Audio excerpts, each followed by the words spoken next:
Welcome to Danielle Smith's Fraser Forum. This program is part of a series of podcasts doing in-depth interviews on free enterprise and personal liberty. I'm your host, Danielle Smith, president of the Alberta Enterprise Group.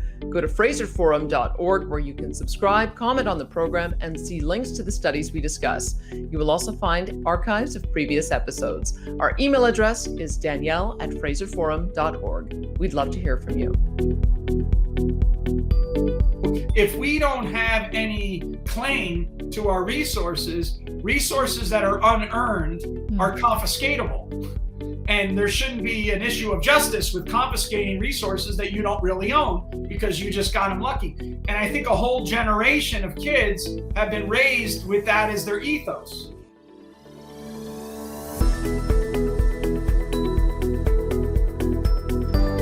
Hello, welcome again. I'm Danielle Smith, president of Alberta Enterprise Group, and this is Danielle Smith's Fraser Forum. Today we are speaking with Peter Boettke. He is a professor of economics and philosophy at George Mason University, as well as a senior fellow with the Fraser Institute. Professor, thanks so much for being with me today. Thank you for having me.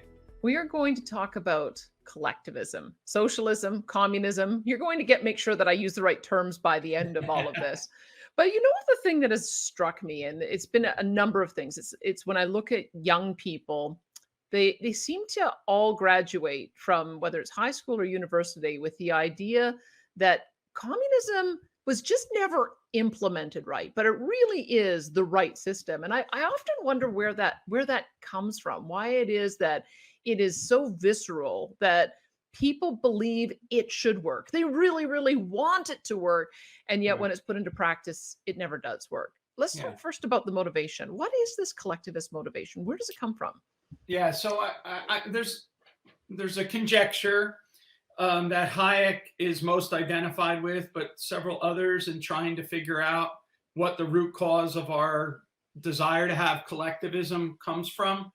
And the hypothesis is that we evolved in small bands of groups. And in those small bands of groups, when confronted with nature that's red in tooth and claw, the way that we survived was through deep cooperation with one another in these small bands.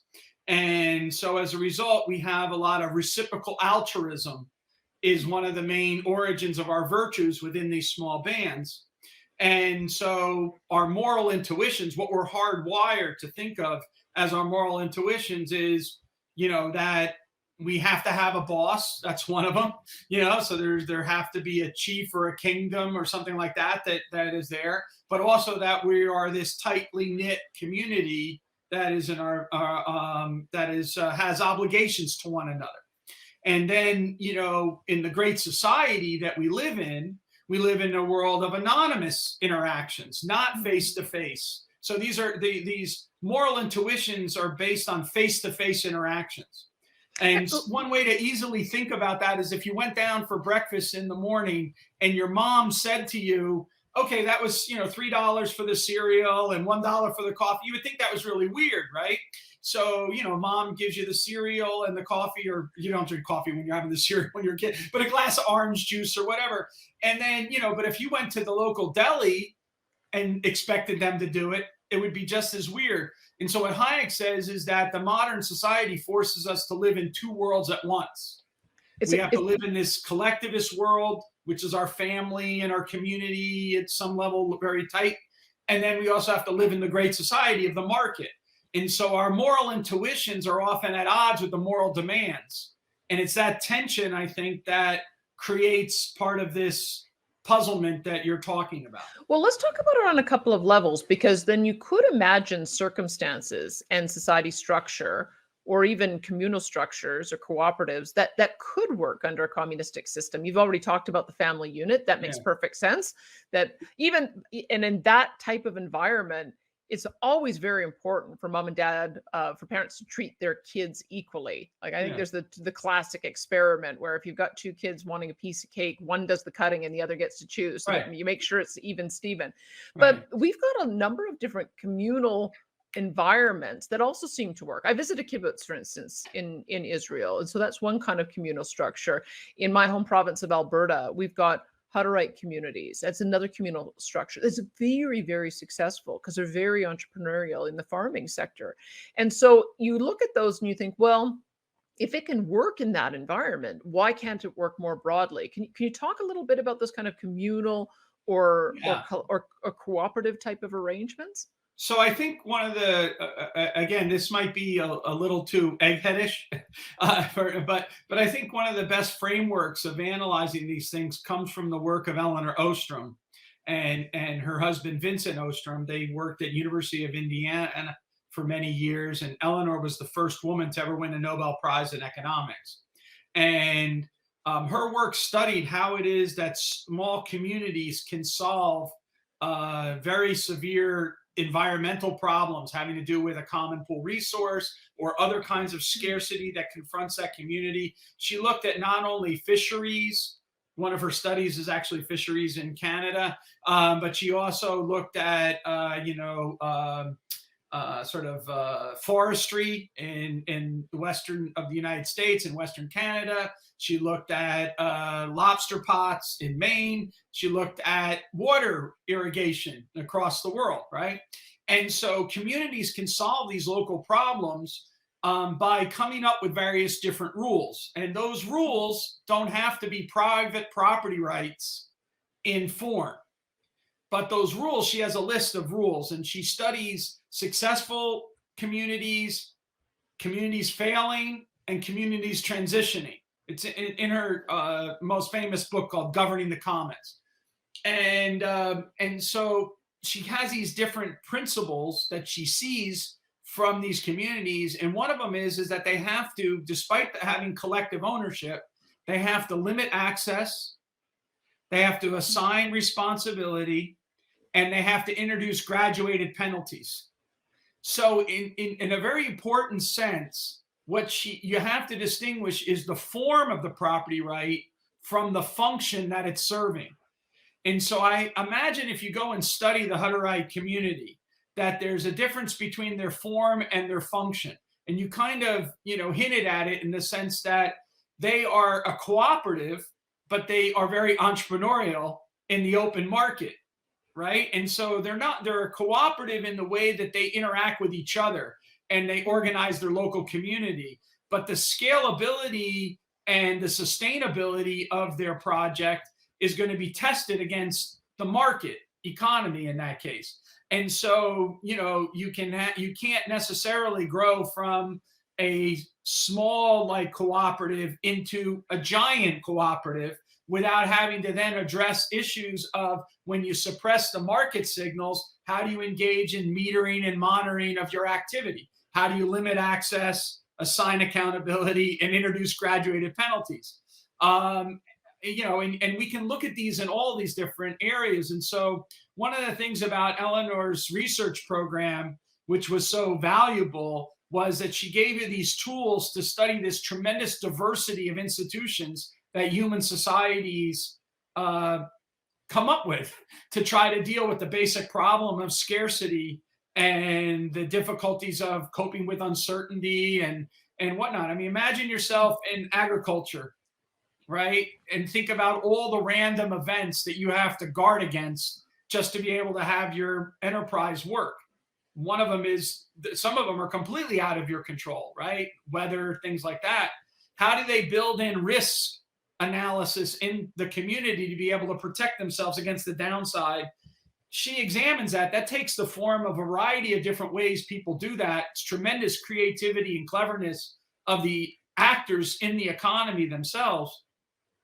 But the scalability and sustainability of that relies on, what goes on with the division of labor, the extensive form of division of labor, and how you coordinate and cooperate in that world. I love what you're saying about the scalability because I think that's really key. I think it was Jim Collins who wrote in his book From Good to Great, looking at these communities, that there's kind of an optimal size of about 120 people that you can have meaningful, call it tribal relationships with a maximum number of people. And that seems to be about the maximum number of relationships that we can have. So you're almost at a point where, and I'm not sure why that is. I don't know. Maybe I need to talk to a psychologist or an evolutionary biologist on this. But does that have the sort of the ring of truth to it about you? There's, I don't want to overstate that, because it sometimes leads to a misunderstanding of what the real problem that socialism has, which is that it's not a computational problem. Hmm. You know, that and people think, oh, it's just a computational problem, and therefore modern computers could maybe, you know, fix it or whatever. But you know, the knowledge problem that socialist enterprises face is not computation, but the fact that the context within which the economic knowledge is produced is only available within exchange processes. And those exchange processes are grounded in private property rights and the security of contracts. And so unless you have that, you can't get real prices. Those real prices then don't reflect the trade-offs that individuals are facing in their decision. They administered prices give us something else. They tell us, let's say, you know, bureaucratic preferences, right? Which is, I'm going to favor my friends and punish my enemies, or I'm going to maximize my budget, or, you know, these kind of things. And so when it's very important to understand, when economists talk about the problems of socialism, they're not saying that, when they say you can't engage in rational economic calculation, you really have to underlie the word economic, because people do still engage in rational calculations. It's just that they can't do the economic part of it. And what that means, sorry for going on, but what that means is the following, which is that, and this is the simplest way to think about it, we have an amazing amount of ways to solve a technological problem. What we have to figure out in solving a technological problem is which is the most economically viable of the array of technologically possible ways. And I'll give you an extreme example of this from my very first teaching going back 30 years now. Okay. So I teach at George Mason University now. I actually went to graduate school at George Mason University. And then after I graduated, I was gone for 10 years. And then I came back to join the faculty. But when I first was a graduate student, George Mason was growing. It went from 9,000 students to 15,000 students, and 15,000 students to over 20,000 students during the 4 years that I was in graduate school. So as you might imagine, this led to this huge congestion problem. It was mainly a commuter school at the time. And so the students would circle in giant things to try to find a spot to rush to class. So I'm teaching this giant principles class, and I give them an assignment. And I said, using the price system and only the price system, how would you fix the parking problem at GMU? And what I was hoping that they would do is that they would price a really high price for parking spots close to the classrooms. And then, you know, far away, they would have a lower price. And then my idea was that you would be able to like sort out the spots rather than queuing up. Okay. So my students, they're early on in their economic education. So they didn't have that understanding yet. I thought I had taught them that, but, you know, I hadn't yet. And so, but I got the most ingenious answers. So one answer, the government should mandate that all cars only have 2 wheels. That way everything is a motorcycle, and then you could double the spots, okay? Another one, and this is the most ingenious, was where George Mason is. It's up a road called Braddock Road, and the main, you know, road around Washington D.C., what's called the Beltway, is called 495. So Braddock Road intersects at the Beltway, and so they said we should build a helicopter pad at 495 and Braddock Road, and students could park in a giant parking facility there, and then take a helicopter to the campus. Now, what was interesting is that none of the students picked a technologically unfeasible thing. They didn't give me Star Trek. They didn't say we should all be able to beam up to go to our classes, you know, from our classroom or whatever. They picked technologically feasible ones. It's feasible that you could have a helicopter. It's feasible you could have only motorcycles.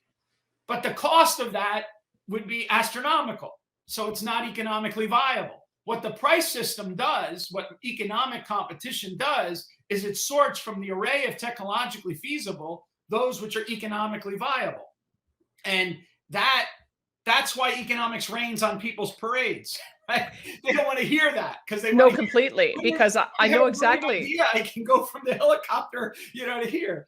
And I know exactly what those kids are thinking is that everybody should have an equally fair option. And when you put a pricing model in place, it means that the kids who have more money are going to get the premium parking spots, and the Right. kids with less money are going to get the bad ones, and some might not get it at all. And that, I think, offends that sense of Yeah. collectivism, that that's just not right, that somebody shouldn't also be able to have access to it.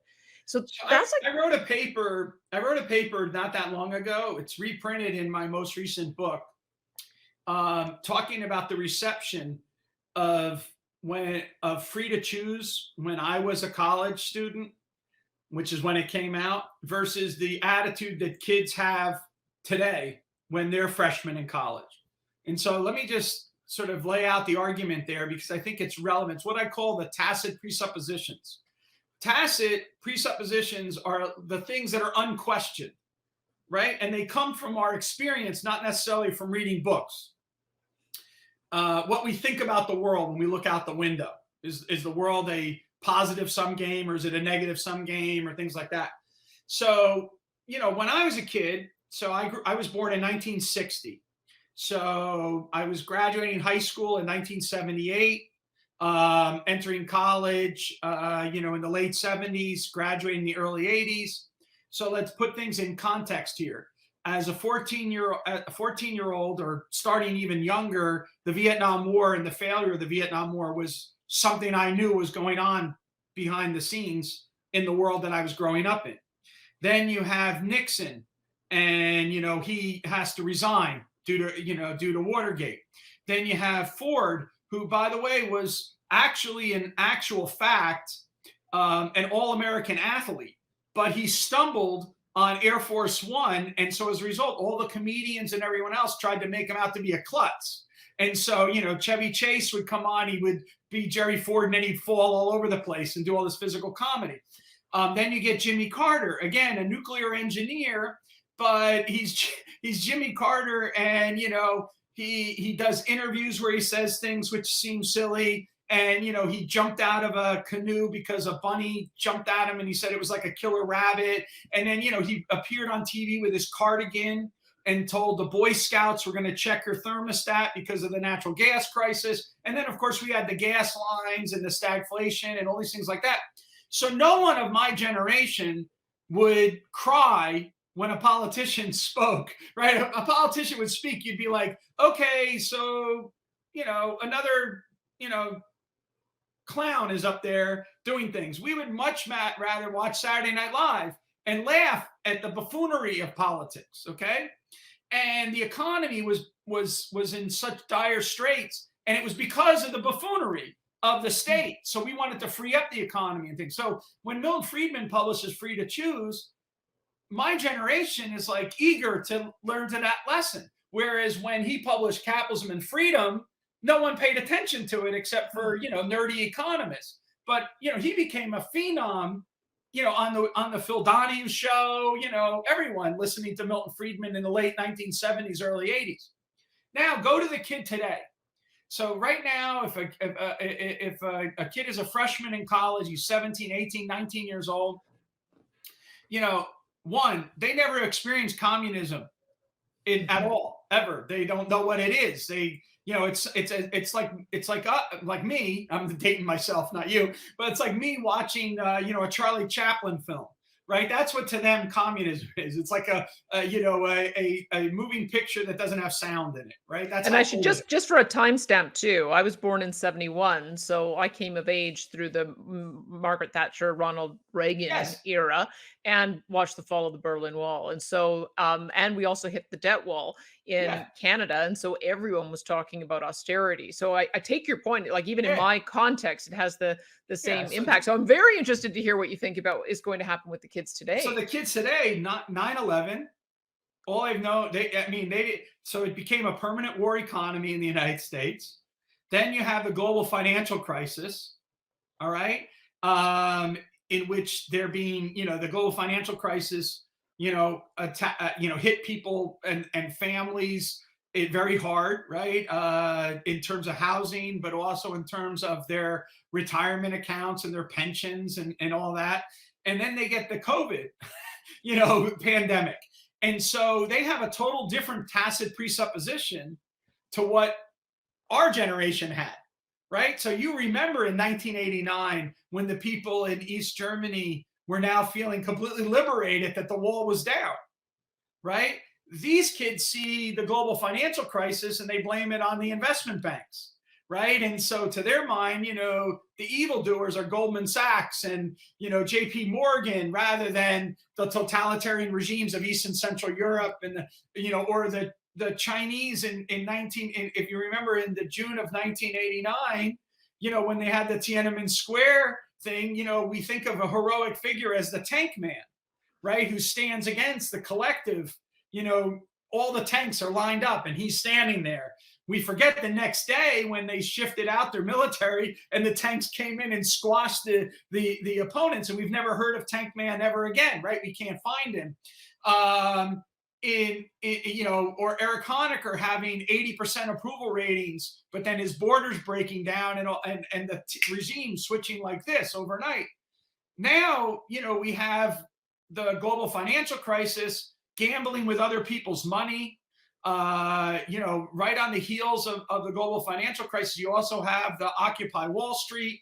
And the reality is that in a country like the United States, we've had a lot of regulatory capture. We've had a permanent military industrial complex. We have an academic industrial complex, which is tied in with their student loan debt.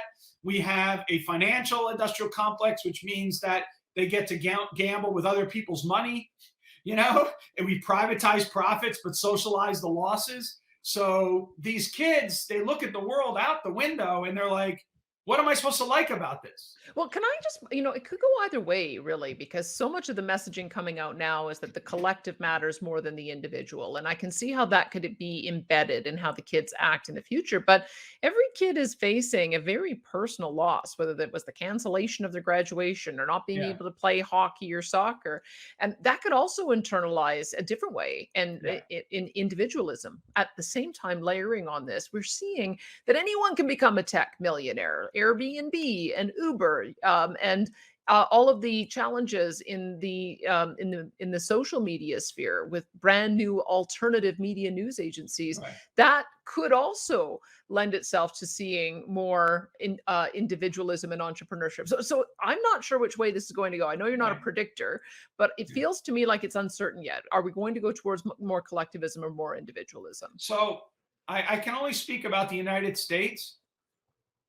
And in the last 2 years in the United States, we have had plenty of examples of where government overregulation has stalled our ability to tackle and adjust and adapt to the reality of the coronavirus. Okay. But that's not the stories that we hear enough. Right. So we don't hear enough about why it is that the United States doesn't have widely available home testing for everyone. Right. Whereas other countries have done that. Why haven't we done that? We don't hear about therapeutics very much, and evolving therapy. We hear about, crazy alternative theories about therapeutics, but I mean real therapeutics, because the FDA has actually slowed down some of the approval ratings. Think about even vaccine hesitancy in the summer into the fall. They were asking everyone to get vaccines, but yet the FDA still had only emergency authorization for the vaccine. So in the first time in the United States, we were asking for a mass vaccine, program, while we were under an emergency approval rather than actual real approval. And we had millions of data points at that time. So it's like, what are we waiting for? But the bureaucracy moves slowly. And so one way to think about this is you have a behemoth of a bureaucracy and a very nimble adversary. And so how does a nimble adversary outdistance a behemoth bureaucracy? And we're seeing it even again, today being played out. Yesterday, President Biden was on talking about the Omicron variant. And he said, no one anticipated this. At the same time, he has the head of the CDC saying, we've been anticipating this kind of, thing at any one time. And so, I'm not making any commentary on the science or anything like that. It's just that the messaging and the bureaucracy could be a symbol for a great individualist awakening, just like you said. But that's not the narrative that we're hearing as much, because I think the tacit presuppositions of the current intellectual elites are ones that are much more comfortable with collectivism. So they view it as collectivism as the only way to solve the problem. Yeah. And I think that for intellectuals like myself, we're trying to show or give a thought experiment that perhaps a more individualist type explanation could solve a really hairy problem.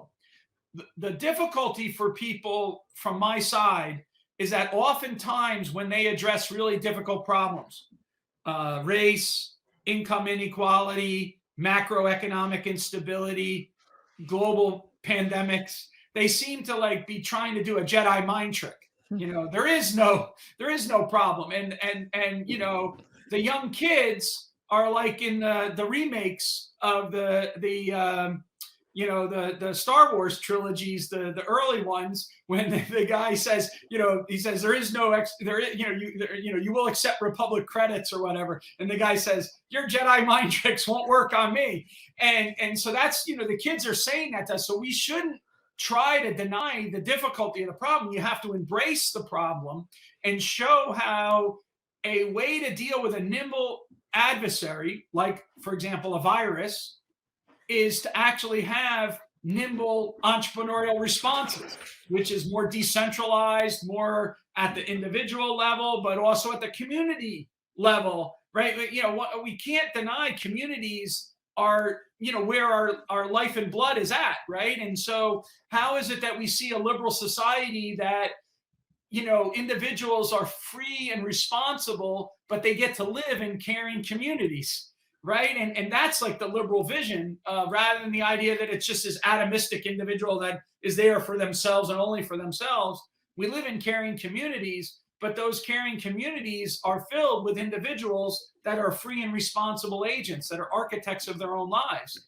And so, we're going to have to talk in 10 years and see which side wins, because in America, maybe more than anywhere else, you're seeing the divisions play out because you've got blue states and red states. There seems to be a little more uniformity in other jurisdictions. So yours is going to be the great experiment to see which side wins, because I think this is really important that we have established the framework that collectivism is almost like a biological imperative, that is just hardwired into our alligator brains. It's something that we want to be caring communities. We want to take care of each other. And you've got layered on top of that an intellectual elite who seem to be pressing this idea that collectivism must come first and this individual must be subverted. And it strikes me that there's a real danger that can turn into a true socialistic or true communistic type of movement. I don't know that it needed that many people, because it's funny, we were supposed to talk about Soviet Union, but I wanted to sort of, before I went to Soviet Union, I wanted to talk about how close we are to the conditions that might allow for some states to turn that way. And I wonder if we can then bridge back on that. Sure. I think if I can reference Milton Friedman again, I think one of the things that was so powerful about Milton Friedman and the way that he presented his arguments was he explained. So if you take just Free to Choose, so Milton and Rose Friedman's book, Free to Choose, they start out by explaining the power of the market. And then they explain the tyranny of politics. And then what they do is they turn to these different examples. And one of my favorite ones is his chapter called Who Will Protect the Consumer? And and it's about the FDA, and he compares and contrasts market competition to government regulation over our most sacred thing, which is protecting persons and property against fraud and manipulation and all these other kind of things like that. And he gives a very strong argument for how the market mechanism could work. But the problem, I think, is that when he does that, he both shows the power of the market, but also the role of interest groups. That a lot of interest groups are involved to try to concentrate benefits on themselves at the expense of everyone else. And part of the rhetorical strategy in communicating is to demonstrate that these regulations that a lot of people think are for the public interest or for the communal good actually end up by benefiting very powerful interest groups at the expense of the very people they're trying to help. And as economists, one of the things that we try to do is expose that disjoint between the rhetoric and then the reality of the concentrated benefit, dispersed cost, idea and these powerful interest groups. Because a lot of times it's in the interest of politicians to play the collectivist game, because that's actually how they amass their power and their wealth. And exposing that is a very important aspect of what we do as economists. But again, it's very hard in this day and age because the framing, the eyeglasses that the kids are looking at it through, almost preclude that, because they think the only interest group that is benefiting, or because the interest groups benefit because of money, they think that's capitalism. So they confuse crony capitalism with laissez-faire capitalism, and then they want to condemn, crony capitalism. But Adam Smith condemned crony capitalism. His whole book was an attack on mercantilism. Didn't have socialism at that time, so it was mercantilism that he was attacking. And so this Friedman recipe for the way we expose and explore the arguments, I think, is as valuable today as it was in 1980. Let me ask one other aspect. Is there an equivalent? You talk about crony capitalism versus free enterprise capitalism. It almost seems like there's also a reluctance to believe that bureaucracies are also rent seekers, because that's what you see as well in monopolized types of of public services that are delivered. We have more of that, I think, in Canada than you do in the States. But our healthcare system is for instance, when you look at the number of managers and how much they get paid and the layers of bureaucracy that is not delivering frontline services. What is the equivalent?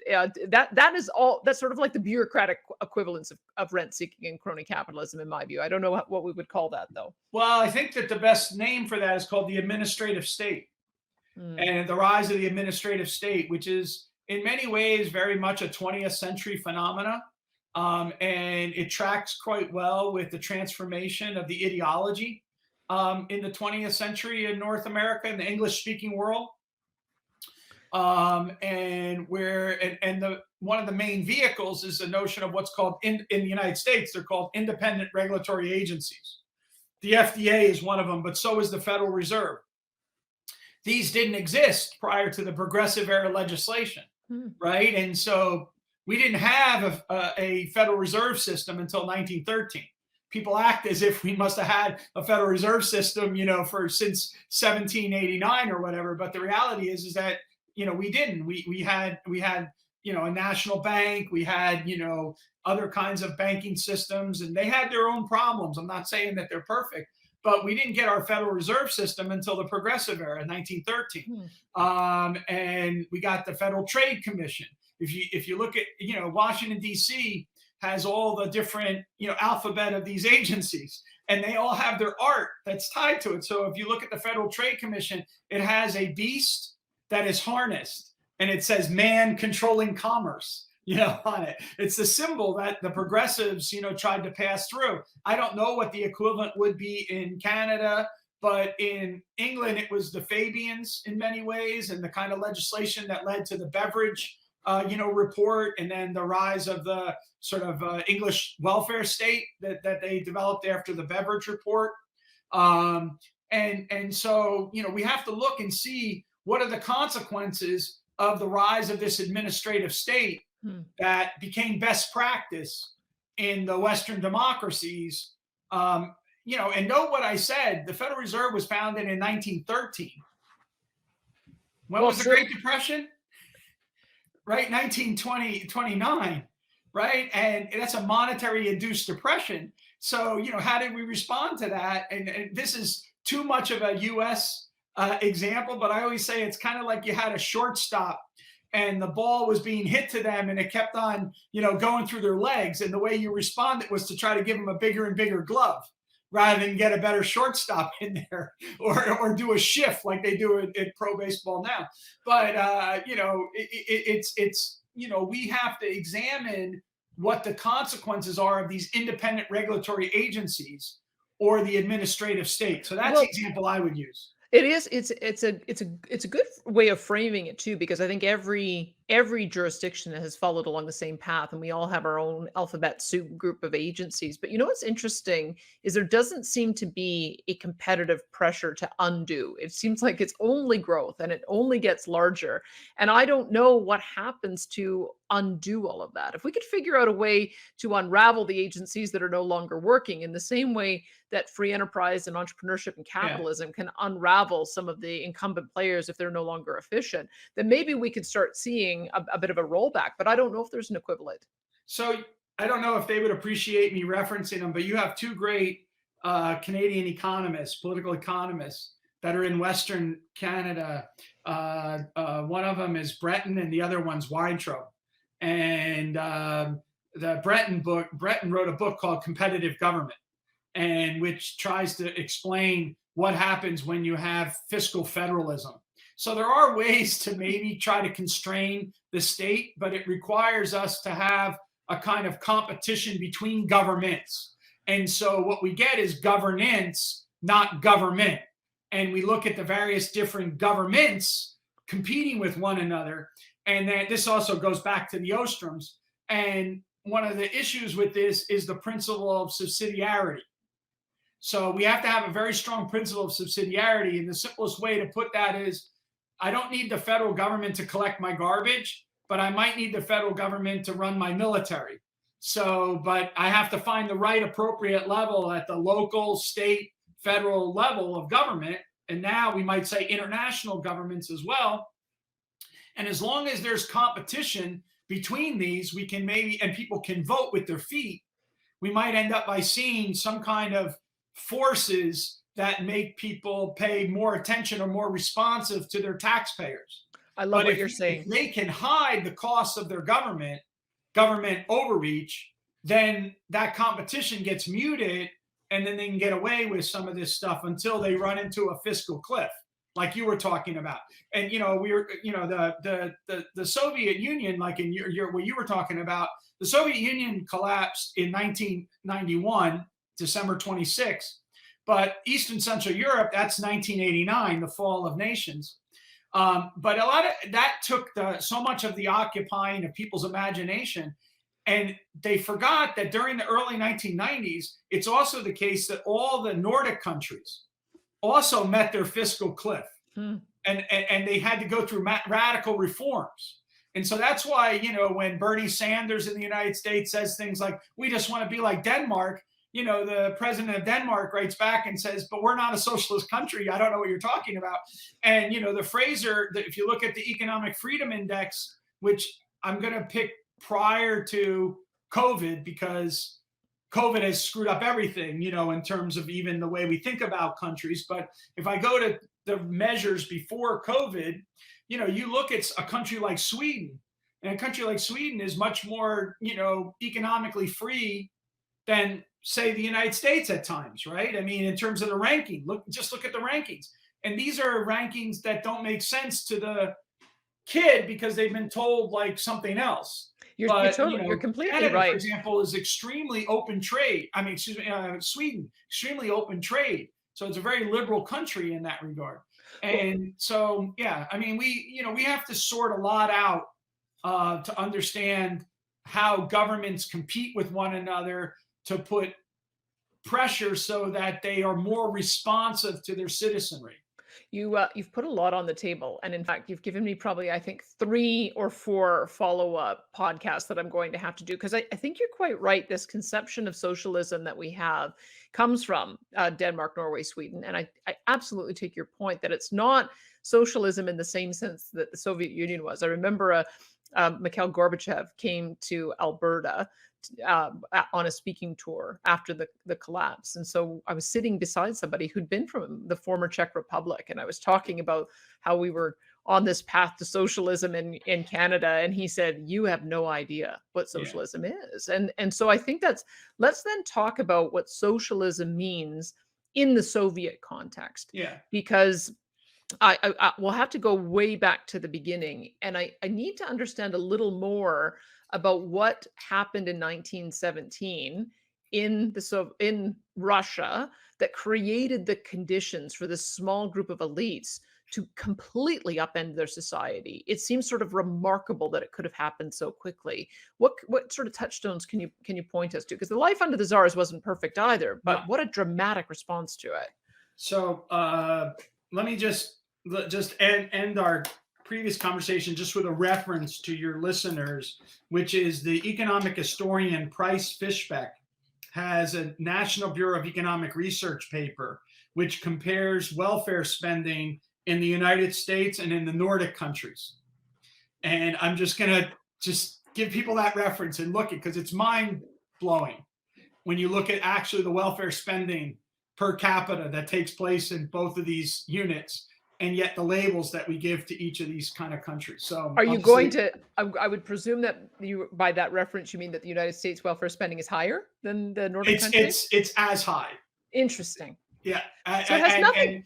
That's right. So it has nothing really. This is, I think, the misconception is that we think that large amounts of government spending is a measure of socialism, but it really, I guess, when you look academically, it's about who controls the means of production. It's about scope, not scale. So, Keynes, I don't give many positive references to Keynes in my work, but Keynes had a brilliant statement where he was asked about the budget, and he said, balancing the budget. And he said that trying to make a fat man skinny by tightening his belt doesn't work. You have to make the fat man skinny, then his belt is looser.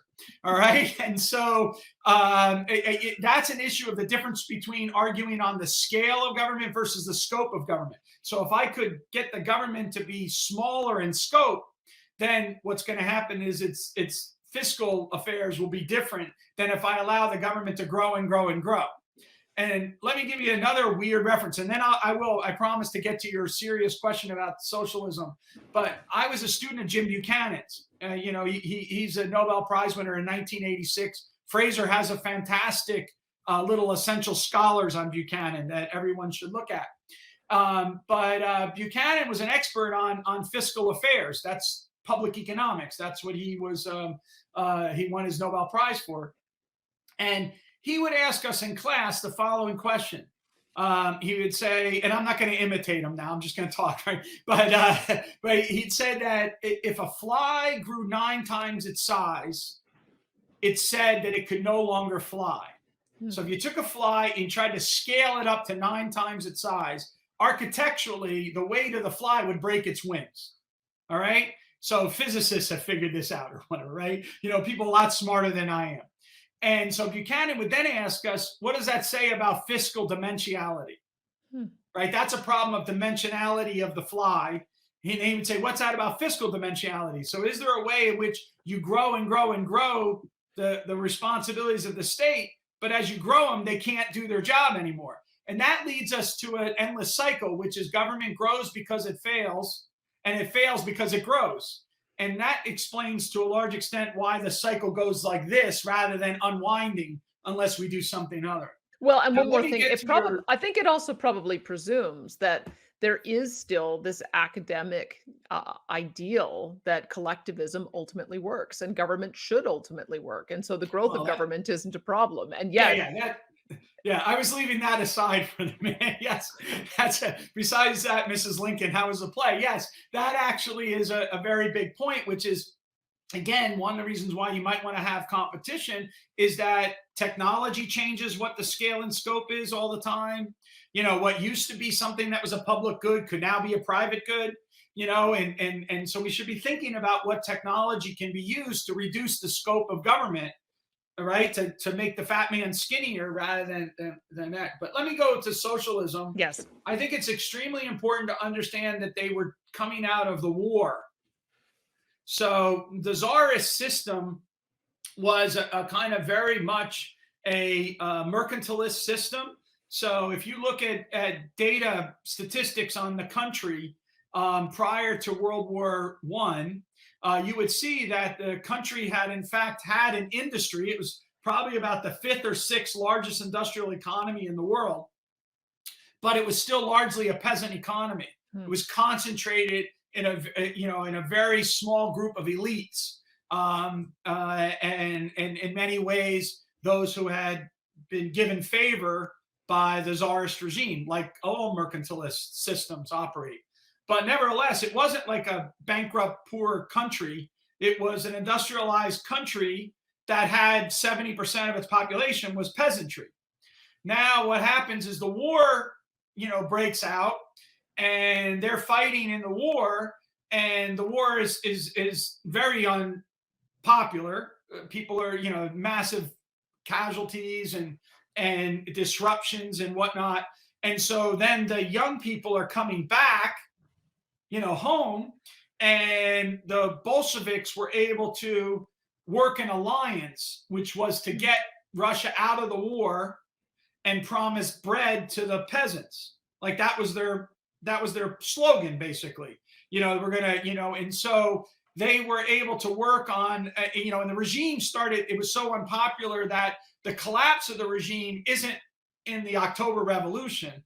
It starts much earlier, right? When then you get a provisional government in and everything like that. It's just that the czar, the czar wasn't dethroned or wasn't assassinated yet until later. But they were no longer in power starting in the spring, right? And Lenin returns in April of 1917, and the October Revolution takes place, and they announce that they are going to establish a full-on socialist regime. The provisional government, which was filled with the Cadet Party and some others, social democratic parties, they were not able to hold the center. And the system continued to deteriorate, and they were very strategic in exploiting the opportunity and being able to do it. And their idea wasn't, so here's an important point to understand from their point of view. All they wanted to do was beat the Paris Commune. So the Paris Commune, I think, I might get the days wrong, so please correct me, but it's something like it lasted for like 52 days. That was it, and then it collapsed.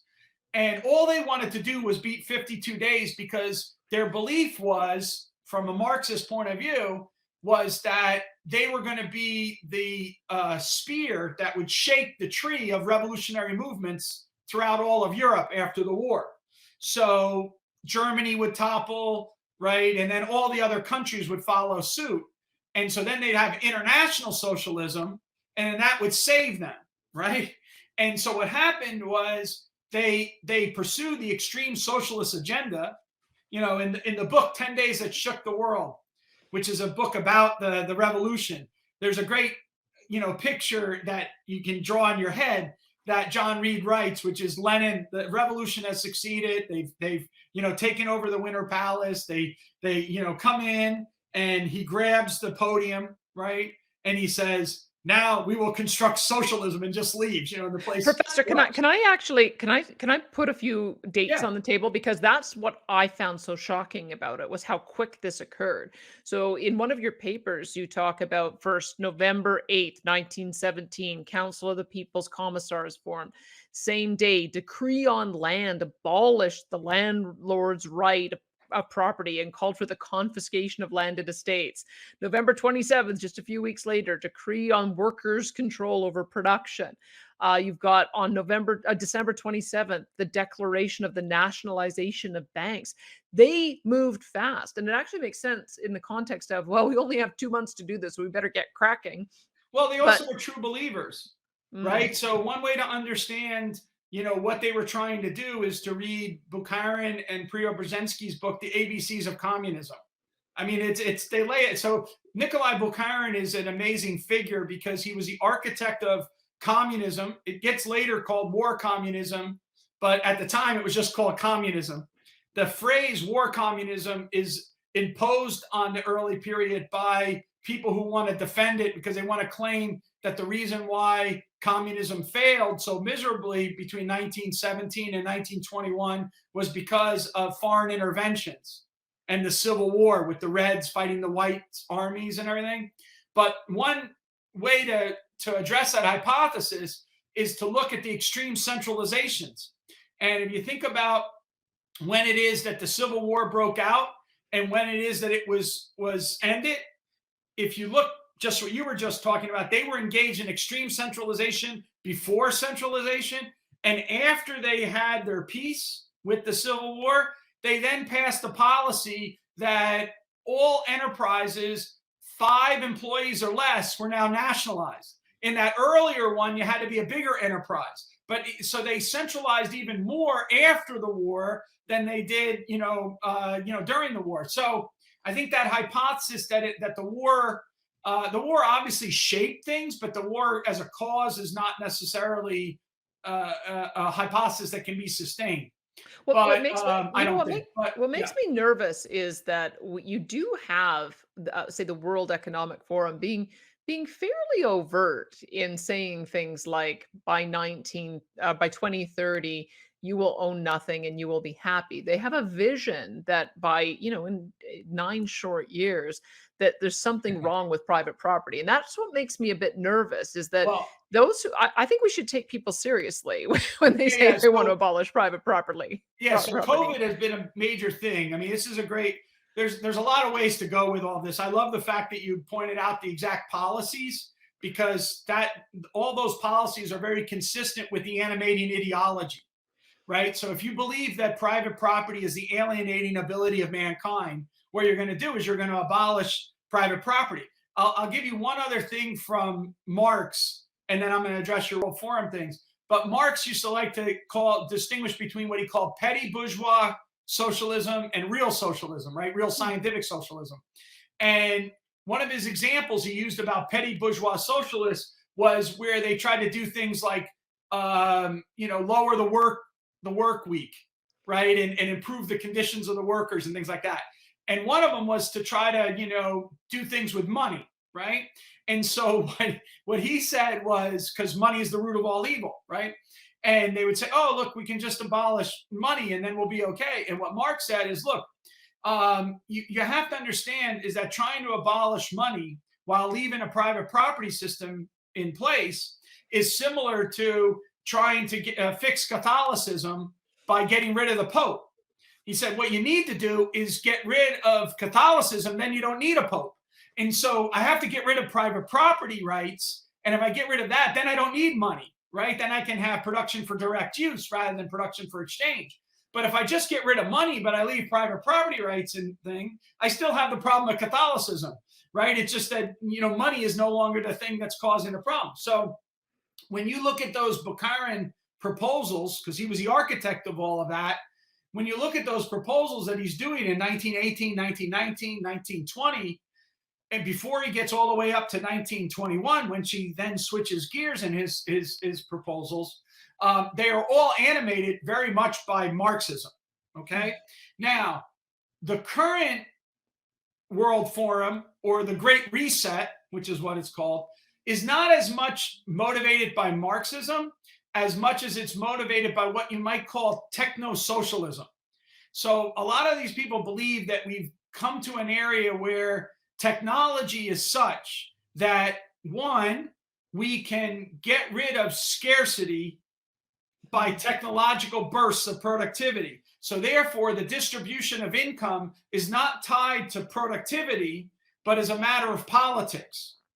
And the second one is the reason why they don't worry about the incentive compatibilities and all those things like that. So, going back to your example about slicing, your two kids have the cake, and what you do is you slice, you choose, and then the kid measures it down to the very thing, so no one wants to get ripped off or whatever. But there's another metaphor which we talk about, which is that the way we slice the pie up is going to determine the size of the pie. So, because it incentivizes people to, want to work and build a bigger pie or whatever, right?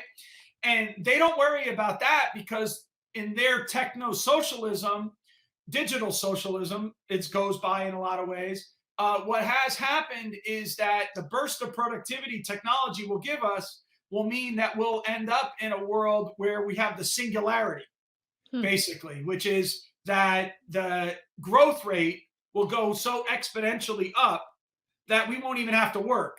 In some of these models, robots will do like the work for us and other things like that. And so therefore productivity would be handled by the machines, and the distribution again would be an aspect of government largesse paying it out to all of us so that we could maximize our leisure and things like that.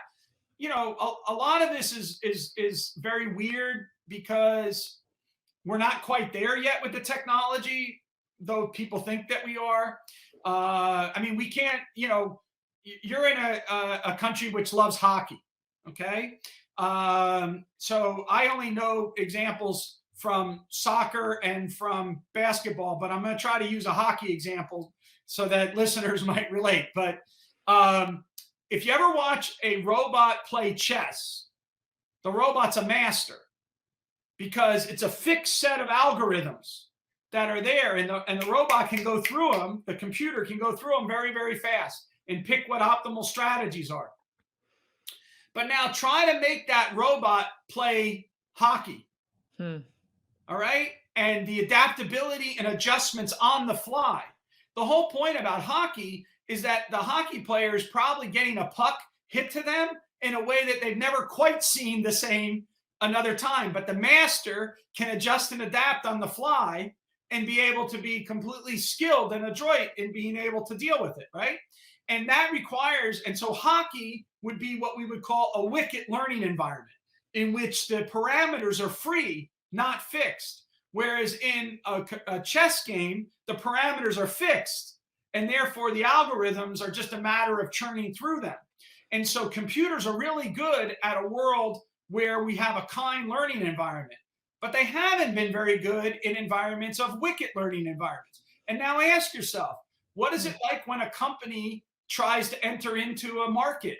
Is it more like a kind learning environment, or is it more like a wicket learning environment where they have to adjust and adapt to the changing consumer preferences and the circumstances of time and place, and they need to constantly be shifting? They're not just doing the same thing. They don't wake up and do the same thing day after day, year after year, right? This is one of the things that's the greatest regulator of market activity is the market itself. Because if I don't recognize the opportunity, a competitor surely will, right? Well, I wonder if the conception is, I think there's a sort of a apocryphal story. I don't know how true it is, but the notion, I think it was in the late 1800s, was that we've invented everything we could possibly ever want to invent, so we should close the patent office. Yeah. And I wonder if that's the conception of the future. It's not apocryphal. It is true. I have a textbook called The Economic Way of Thinking. I'm sure there's a Canadian edition of it somewhere. And in the textbook, we go through the list of all the famous pronouncements by people telling us that technology is over. Decca Records. No one likes guitar music. It's a rejection letter to the Beatles. All right.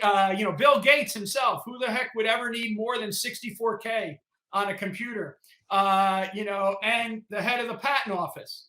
Everything that's been invented has already been invented, right? And so, and that's 1900. So I love this new book out in the last year by Matt Ridley. So if you get a chance to talk to him, you definitely should. It's called, How Innovation Works. And he has a great line in it. He says, innovation is the child of freedom and the parent of prosperity. And where does innovation come from? Well, innovation comes from our adaptation, adjustments, and creativity in the face of really difficult problems, right? And that's what we have to tap into. So one of the biggest differences between, say, a socialist mindset and a more liberal mindset is that a socialist mindset believes that extraordinary people can do extraordinary things if given the power to achieve them. And so that is usually the educated elite, right? Whereas a liberal believes ordinary people can do extraordinary things if just given the freedom to pursue what they see in front of them.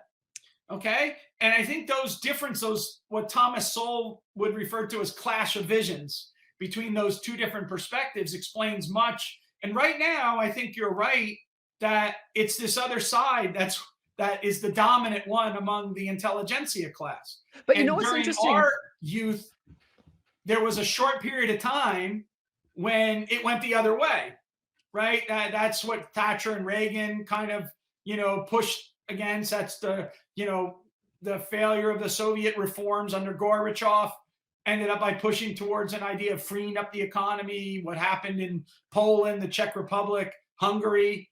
But if we look 30 years later, a lot of those experiments have reversed, right? And they've gone back to a state-centric model of economic regulation, of crony capitalism, of the oligarchs, these kind of things. And it's discredited some of the more Friedman type ideas, and people need to sort through all that and figure it out.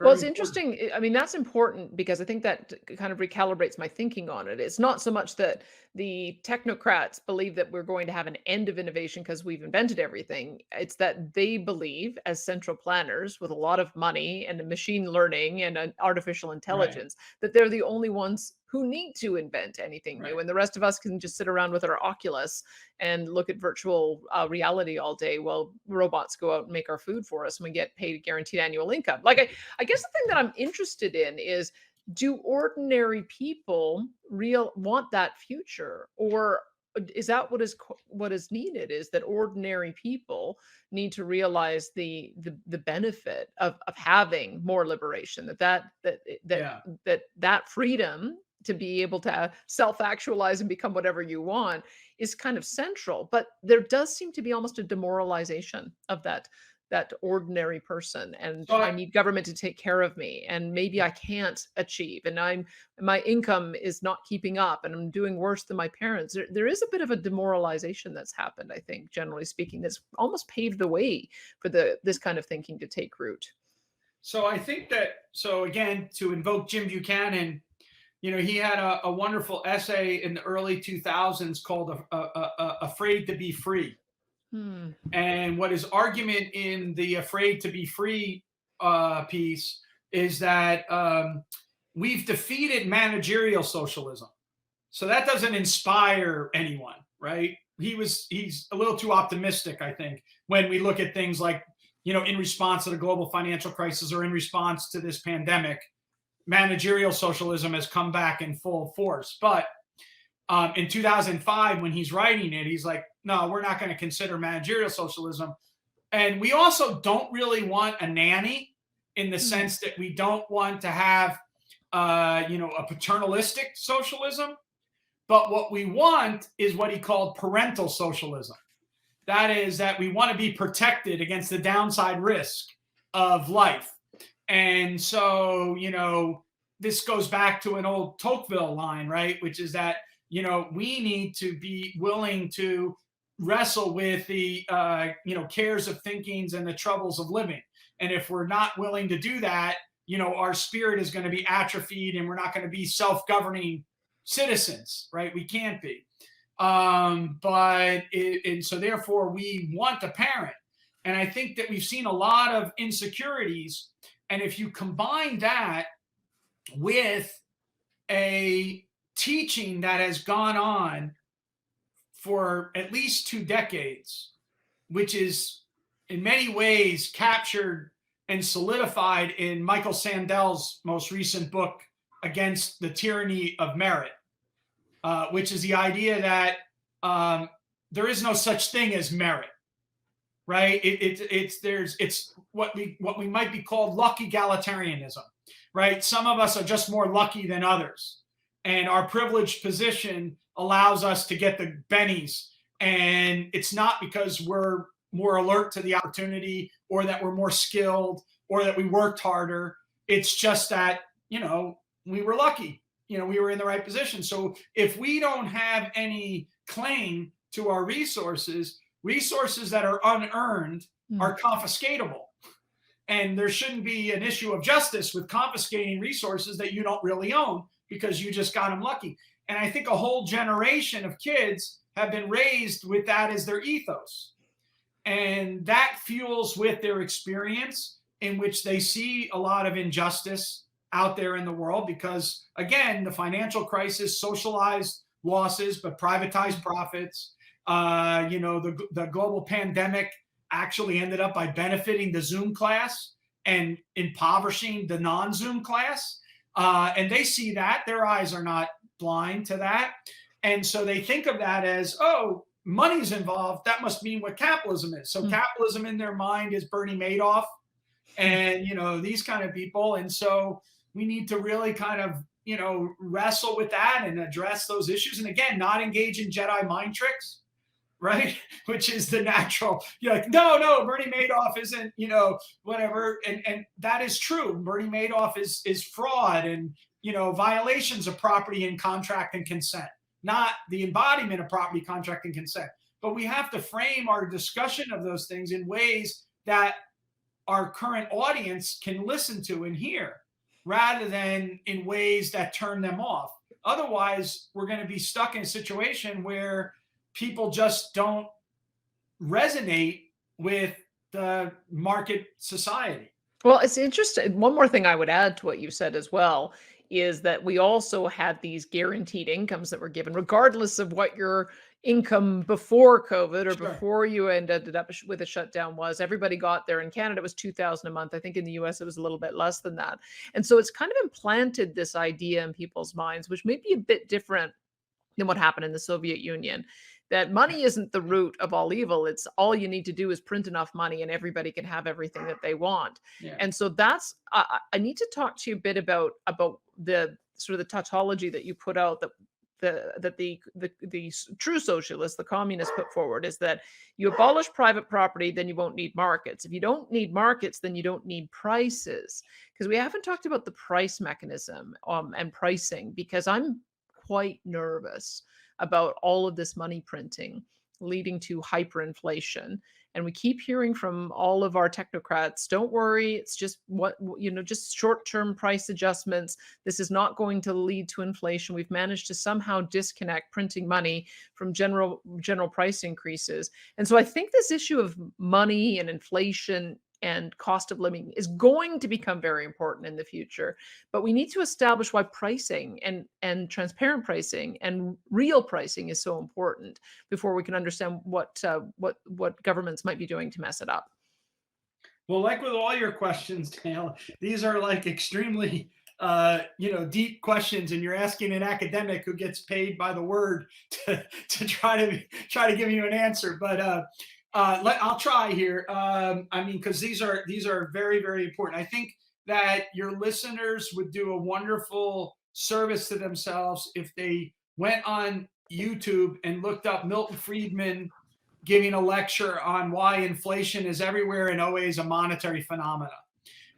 Now, it's an out-of-date lecture, but it's so relevant to today, because what he shows is what happens when you increase the money supply, what happens to your price level in that economy. So your CPI. So he's looking at the CPI, and he's looking then also at the money supply.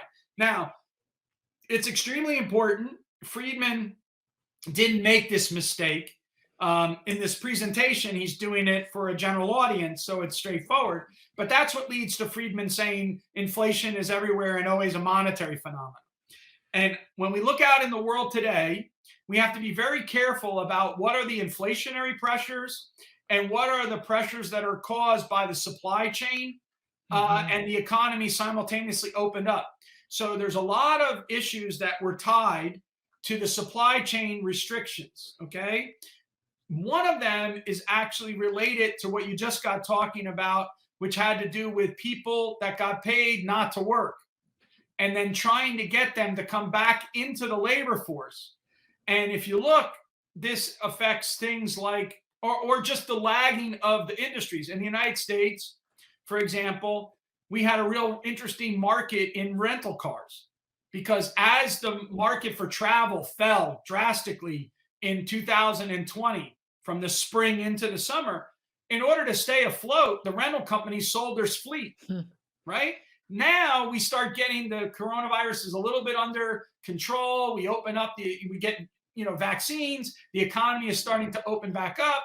Well, people need to rent a car, but there's no cars because they sold off their fleet. So that takes some time to restock. And this, of course, had all kinds of, there's other examples of supply chain disruptions, one of which is chips. So you couldn't even build new cars because the chips weren't there, because they hadn't done it. But so this spreads throughout the entire economy. And one of the big ones is truckers. To be honest with you, the people that move the goods and services for us, they stopped moving goods and services. They stopped working. They therefore went on, so this was not family leave issues, right? Which is what the administration kept on saying, we need to pass our big bill because it's all about family leave. It's mothers who are at home. Well, yes, that's true, but it's not mothers who are driving the trucks for the most part, and all these other people that are not there, or restaurant workers that didn't go back to working in the restaurant and everything like that, or other people who waited until their $2,000 a month or $1,200 a month ran out. The payments ran out. And so that takes a while for all that to then readjust. At the same time, the economy's opening up. So you have a supply that's shifted back, to use your old supply and demand curves, shifted back, and your demand curve that's shifted out. Well, that's going to lead to higher prices. Mm-hmm. That's nothing to do with inflation. Now, where does inflation come in? Inflation comes in the policies going all the way back to Ben Bernanke. I'm talking just the United States now, all the way back to Ben Bernanke, and not only the quantitative easing, but the innovation was what he called Operation Twist, which was the buying of the bond in the bonds market. So Bernanke's big thing was 85 billion. All right, Powell was well into the over 100 billion a month into the bond market. And the reason why that's important is because it keeps long-term interest rates suppressed, which means that the normal hedges against inflation and the signals to hedge against inflation aren't there. So money supply has to match with money demand. Inflation is when you have money supply in excess of money demand, all right, that's going on. And the way we look at that is we look at the broadest measure of money. So, again, just in the United States, M1, all the way through the various different measures of money. And we look and see, what's gone on with the Fed balance sheet. And when you look at it, it scares the bejesus out of you, mm-hmm. right? Because it's like, well, wait a minute, what the hell? And then you're combine that with the debt levels, right, that we have, and the servicing of the debt, okay? And now we're back in Adam Smith's old juggling trick. So in the 5th book of The Wealth of Nations, Adam Smith describes the juggling trick that destroys economies, ancient as well as modern. And he says it's the governmental habit to run deficits, accumulate debt, and then debase the currency to try to pay the debt off with cheaper units, right?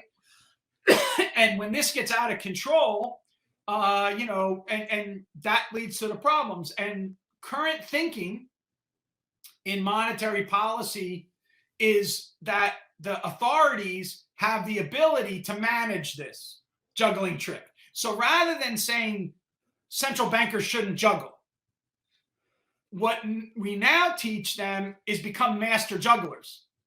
And by the way, do it with one foot on a rubber ball while you're bouncing, and just don't ever drop one of the clubs. And so we're expecting these central bankers to soft land us in any of these errors. And again, to invoke Milton Friedman, as he says, a sincere error by a few individuals that threatens the entire economy is probably an institution we can't afford to have. It's not a robust institution. And so in response to this kind of Friedman type warning, Hayek warning, there's arguments that have risen up called modern monetary theory and other kinds of arguments, which are, and there's sophisticated versions of it. Stephanie Kelton is very sophisticated presenter of her position. And then there's unsophisticated positions, which, some of our Congress people in DC, hold, and which basically says just print money, just spend money. There's no end to it. The government gets to decide, what it's going to do anyway. So just do it, and we can all do it and stop worrying about it. Stephanie Kilton doesn't say that.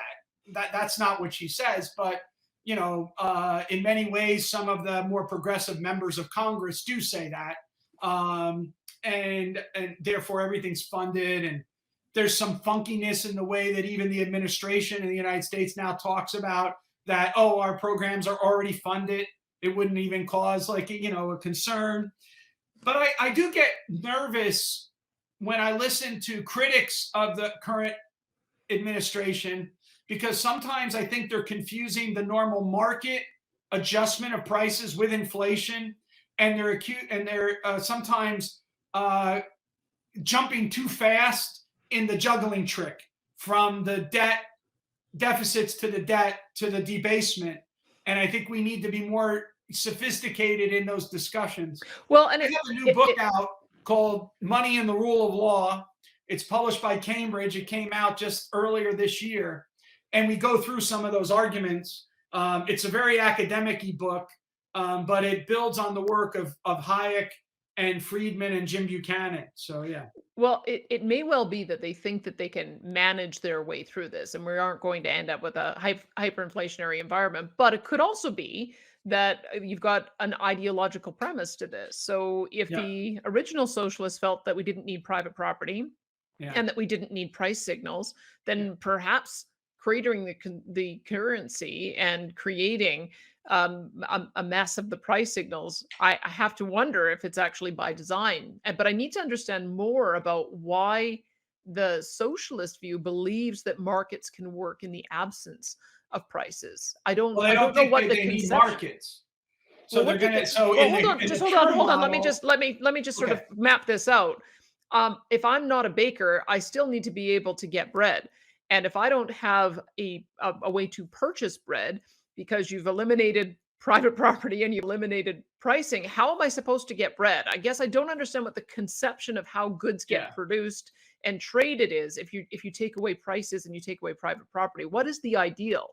So let me start by just pointing out that you sound very much like the great economist Ludwig von Mises, who, when confronted with the socialist proposals, said he had a very simple answer, which to the question to all of his socialist comrades, which is, how will the chickens fly into the mouths of the comrades? Please just tell me, how will they get there?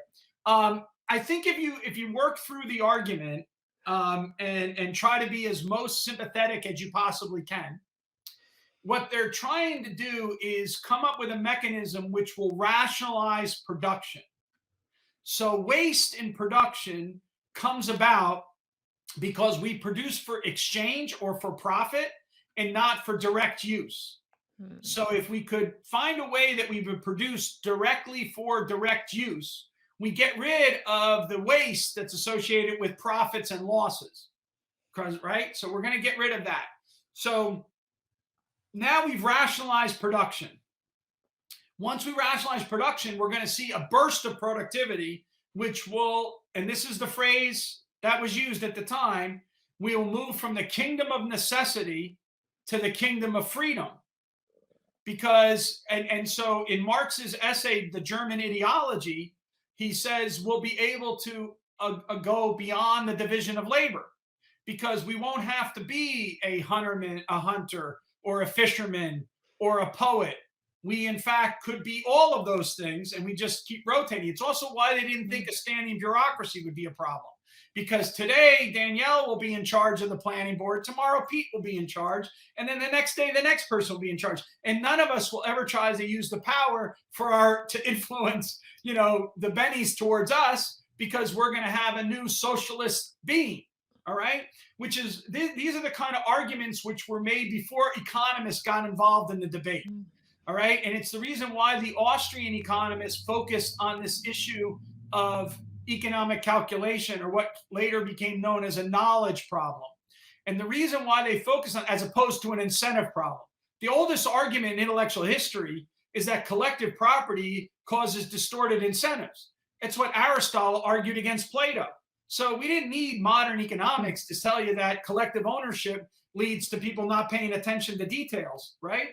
But the Mises at the time of, you asked about prior to World War I and during that time, in German intellectual conversations, the universities were dominated by what they called socialists of the chair.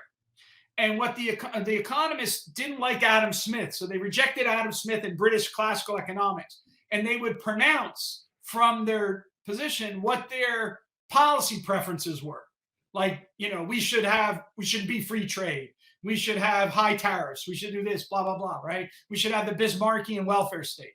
And so they would just state their normative preferences, right? And so Max Weber, the great German sociologist, was like, no one can have an argument with any of you because it's just your preference. It's like saying I like chocolate ice cream, right? And I scream back, no, I like vanilla ice cream. And so we go nowhere. So Weber came up with a technique in which he said, okay, we're going to be able to advance a conversation. I'm going to treat your ends as given. Tell me what it is you want to achieve. And then I'm even going to go further. I'm going to say, tell me what means you're going to now use to achieve those goals. And what I'm going to do is I'm going to limit my scientific analysis to the effectiveness of your chosen means to your given ends. And if I can show you that your given chosen means are not compatible with your given ends, you either have to give up your ends or pick a different set of means. Okay? And that's what Mises tries to do in the Critique of Socialism. He's not Ayn Rand. So Ayn Rand was a critic of the morality of socialism, right? She just objected to collectivism as a whole. And going back to your earlier idea, one of the things that I keep on thinking is that we need a new Ayn Rand to talk to the next generation, right? Because she talked to an earlier generation, and we now need another writer that's not writing academic articles like I write or something like that, but someone who can write artistically and communicate with the current generation about the benefits of individualism and the horrors of collectivism. So put that aside. But as a scientist, as a scholar, I'm going to treat those ends as given and then say, what are your means that you want to achieve those goals? And then I want to look and see whether or not those means are compatible with those ends. And if they are, I'm going to say, okay, now can they be exploited by opportunistic agents? Right? So yes, in theory, those means could achieve that end, but they won't achieve that end if any of the individuals that are in charge are like opportunistic and want to benefit themselves or their friends at the expense of the collective good. And then if that's not the case, then your theory might be possible, but it would be impractical. So our social systems become either acceptable potential utopias or workable utopias, or impractical utopias, or impossible systems. And I think that a judicious reading of socialism doesn't put it in the impractical. It puts it in the impossible. It just cannot be achieved. So, Professor, let me get you to return to something, because I think this is maybe my fundamental difference of opinion with the socialists. I've got many of them, but this notion that the market produces inefficiency, and it sounds like you're saying it's that profit is presumed to be the de facto indicator that there's inefficiency. So you eliminate profit, and then all of a sudden you'll increase productivity. And yet it strikes me in your writing and what I've read about price signals is that that is actually what creates the efficiency. Is that if you and explain how that is, explain why the price is so important to the suppliers and the demanders to make sure that those that we produce an optimal quantity, and why it actually is more efficient than trying to have central planners figure this all out.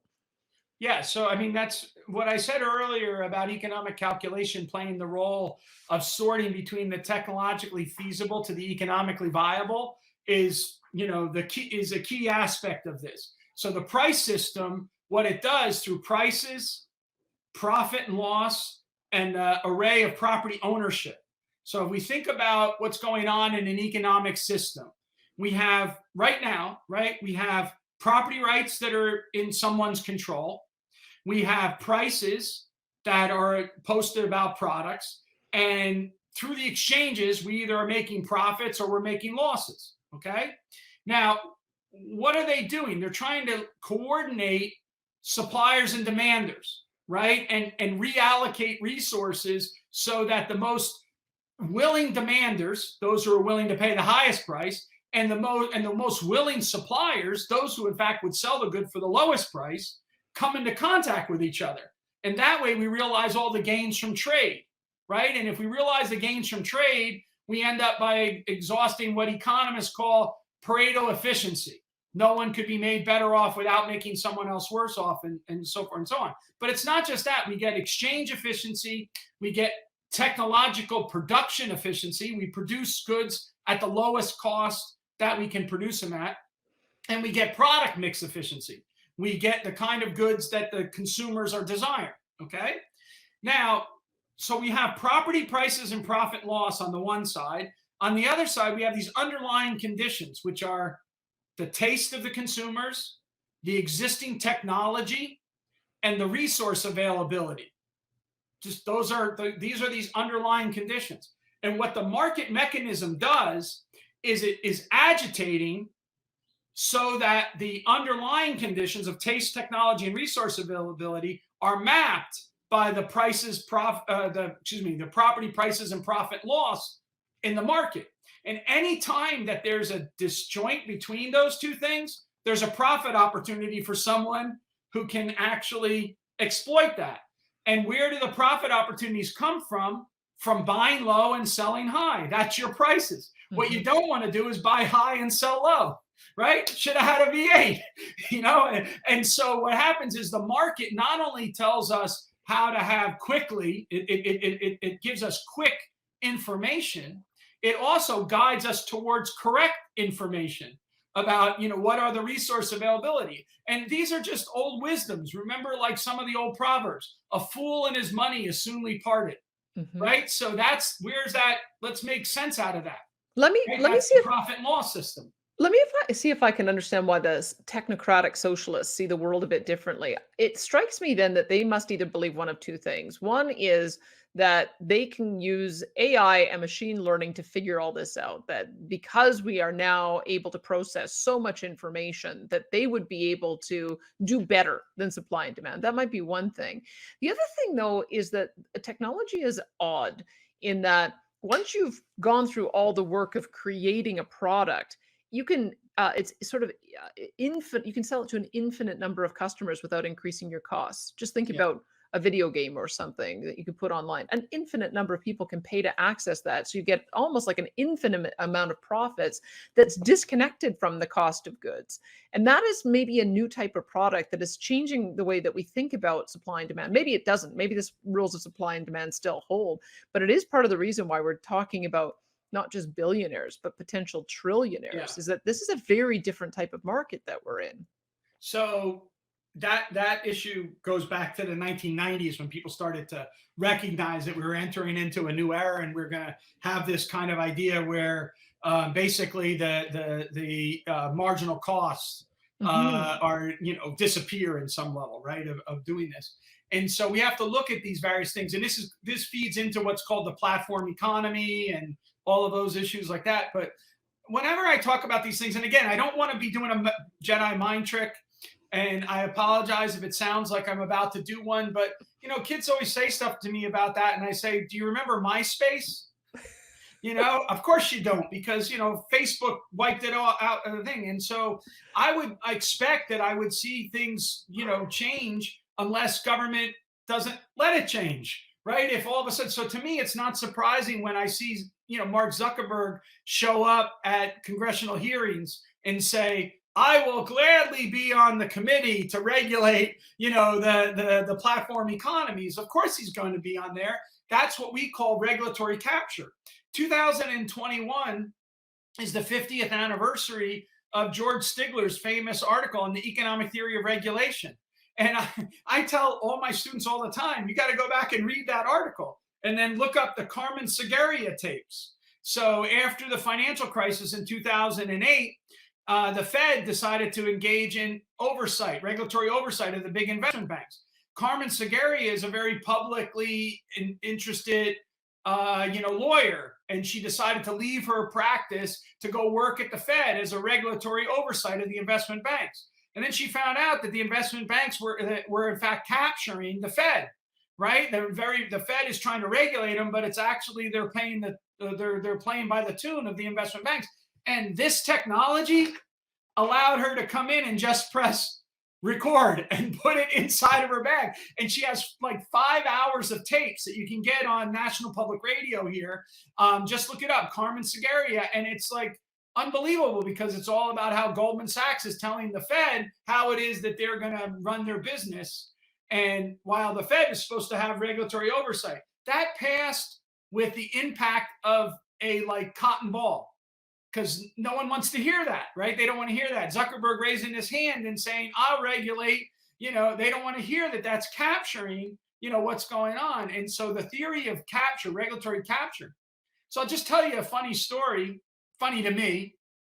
I don't know if it will be to your listeners, but many, many years ago, I was at the London School of Economics, and Ann Kruger, who's a very established economist and a famous economist, she says, no offense to my George Mason friends here, she says, no offense to my George Mason friends, but we've learned, that we like the market, but what we want is a market economy that has reasonable regulation that's not captured by interest. And I raised my hand and I said, what if that's a null set? And one of the conference bigwigs was a Russian economist at Harvard, Andrei Schleifer, and he says, why are you so unreasonable? So that sort of stopped the conversation. But no one's ever answered that question for me, which is, we want reasonable regulation that's not capturable by interest. But can you actually point to regulations that don't have interest groups behind them? So George Stigler's article comes roaring back to the forefront 50 years after it's written. And I think that we should be talking to the kids about these kind of ideas and providing them with the evidence and the intellectual eyeglasses so they can see this, to go back to the Friedman point again, which is that it's not only the power of the market, but also what happens when we allow politics to intervene in markets, that we get not only the inefficiencies of political intervention, but we also get the special privileges of political intervention, which in fact lead to the very inequalities that they find so abhorrent. Can we? I often wonder. I always worry that we're on the cusp of a turn to collectivism and government overreach. And I don't know if I should be concerned. I guess Venezuela offers sort of a modern day example that you can have a functioning economy that ends up taking a really sharp turn. But I think that there is this notion that, we'd never go into a Soviet Union style system. We would never have that happen. If we had anybody who was controlling, they'd be a benevolent dictator. Maybe it goes back to that parental collectivism or parental socialism you were talking about. But one of the things that did strike me, and I think we do have to talk fairly candidly about this, is that communism is a bloody system. Totalitarianism is a bloody system. And I'm not sure if we can connect all the reasons why that is. I did make note of one of the lines that you had in one of the papers that you wrote, is that we talked about how the Soviet Union led to poverty, famine, tyranny, and murder. And I think people think that couldn't ever happen again. But what are the forces that cause that to happen? Why is it that when we do end up with more collectivism, more centralized decision making, whether they're technocratic socialists or any other kind of socialists, why does it manifest in that kind of human misery? What is the dynamic that happens there? So, I mean, in many ways, as an economist, we would talk to students and ask them to look at Hayek's Road to Serfdom. And I think that the book is extremely relevant to today. Many of the same ideological forces that were at work in the early part of the 20th century are rearing their ugly head again now. The sort of right-wing authoritarian nationalism, the left-wing collectivist, utopian communism, and as Hayek has a chapter in there, the end of truth, which is an anti-enlightenment thrust of a lot of intellectual discourse, which takes the legs out from underneath your ability to actually argue here, because it's not about evidence and logic. It's about aesthetics. This is the picture I want to paint about the world. and whatnot. But I think that one of the things that we should be asking young people to do is read Hannah Arendt again. And I think she's just very, very powerful and relevant on the origins of totalitarianism, because it would raise a big doubt to the desire by a lot of young people to cancel people that they disagree with, and see the parallels when you allow that to dominate your culture. And what that does is, as Arendt says, when you eliminate the private by making everything the public, it forces the private even into a deeper recesses, which means that the bulwark of civil society against the totalitarian state is muted, right? When we have strong communities that can actually are vibrant, they can be a bulwark. And so part of the reason why people believe that it can't happen to us is because they believe that we have a strong enough civil society, a strong enough civic moray that we won't allow the thugs to take over. But if the civic moray gets annihilated in the end of truth, right, then what's there to stop them from doing it? So I'm a little crazy like you, because I spent my youth studying totalitarian systems, in particular the Soviet Union and Nazi Germany. And so I probably over worry about that happening. But again, I see so many parallel trends in the beginning decades of the 21st century. And I think, my God, didn't we learn the lessons of the 21st century, the 20th century? You know, it just frustrates the heck out of me when I see these trends going. But I would encourage young people to not only read Hayek, but sit down and read Hannah Arendt and other intellectuals that lived through the collectivist nightmare of the 1930s and 40s. And that is collectivism on the right and collectivism on the left. And try to wrestle with that. So read everything they can about the Holocaust, but also read about the pogroms, that Stalin, perpetuated in Ukraine, and what's called the Red Holocaust. And then read about Mao and, what happened in Maoist China, and then Cambodia and the killing fields. And, it's like when we were kids, there were movies out like The Killing Fields, right? Yep. They're not the movies being made right now. Why isn't there documentaries about, what's going on in China right now, with some of the groups in China and the extreme discrimination against them, the fight against democracy in Hong Kong, that's going on in by the Chinese regime.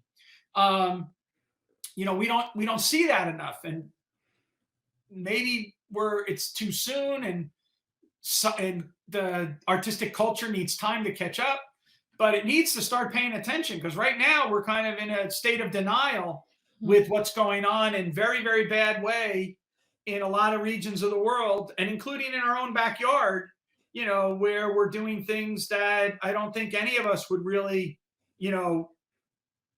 approve of if we were in a different time frame.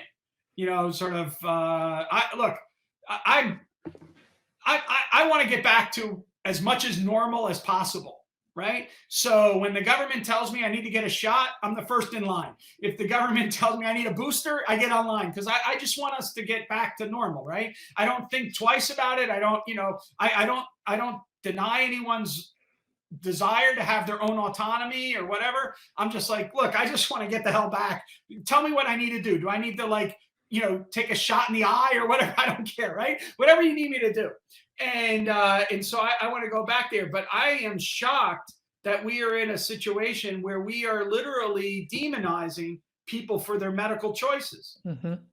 I mean, can you believe that? I mean, we never would have argued that 10 years ago and said, you want to have autonomy in your choice of your medical care.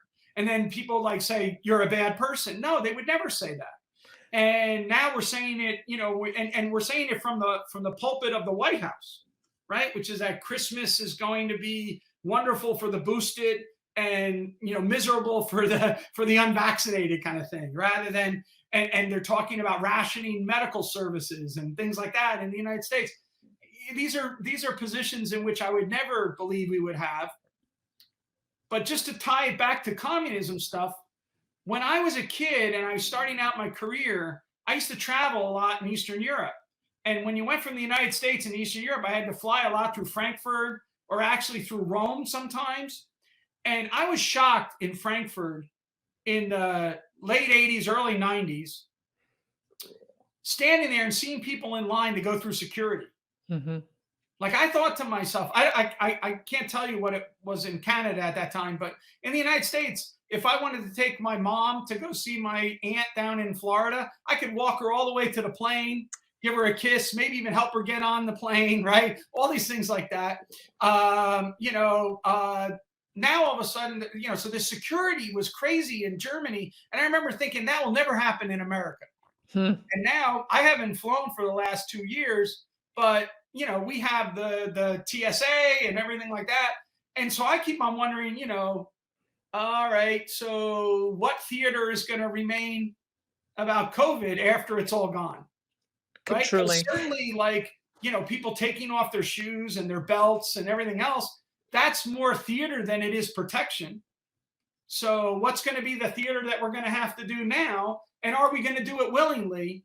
And this has a lot to do with social science because it's about expectations and the interaction that people have about their expectations and everything like that.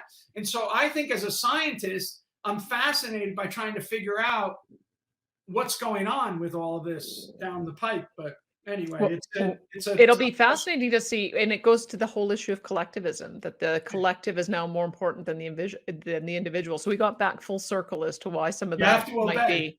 But what's interesting is that it did take almost 75 years for the Soviet Union experiment to collapse. I'll talk to you in 75 years and we'll see how this one turns out. Danielle, if you give me this is one of the reasons why we have to look at the militarization. Mm-hmm. The reason why the communist regimes were able to last was because they transformed an economic problem into a technological problem, which was the ultimate goal, was the survival of the system. It didn't matter what the means were, just one goal, rather than our normal free society is a multiplicity of goals. And so we can't treat freedom as a single end. Freedom has a multiplicity of ends, all right, and a scarcity of means to achieve it. So that requires all of this decentralization. Whereas when we decide that there's one end, and then we can mobilize all of society's resources to get that one end, we end up by centralizing. And this is why I'm so scared at the way that we've tackled our health issues at the moment. It's like, think about before we went on air, you were talking about the hospitals deciding that you can't have elective surgery and everything like that because we had to shut down even when the cases weren't that large. But why? Because COVID was the only thing that mattered. Mm-hmm. So then what's the opportunity cost that people are facing in terms of cancer that isn't detected, or surgeries that then they weren't able to get physical therapy for because that was shut down. And so now their surgeries are ineffective, right? You said you had a friend who got a hip replacement or whatever. Well, he or she had to go through a massive amount of physical therapy to be able to have that hip operation work. Well, if the physical therapy is shut down because elective sources are not available because the hospitals deem that COVID is the only thing, they're going to be in bad shape unless they're very, very individually disciplined, like that. And so I think that we are going to be studying the consequences of this suppression of the multiplicity of ends to the service of one end for many, many decades to come. And I fear that the militarization of societies that come from when we suppress multiplicity to a single end is something that's going to leave scars on society for a long time. And so I worry about that as a citizen. I puzzle with that as a scholar.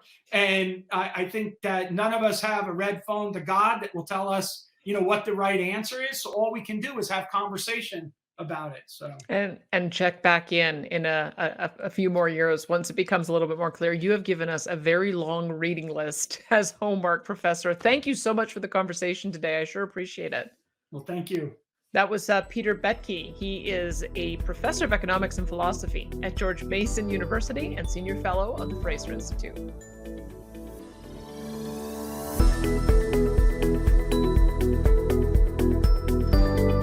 We hope you enjoyed today's episode. If you like what you heard, be sure to subscribe on YouTube and wherever you stream your podcasts. And to stream old episodes, learn more about the show, and where to subscribe and submit your questions for future guests, visit fraserforum.org.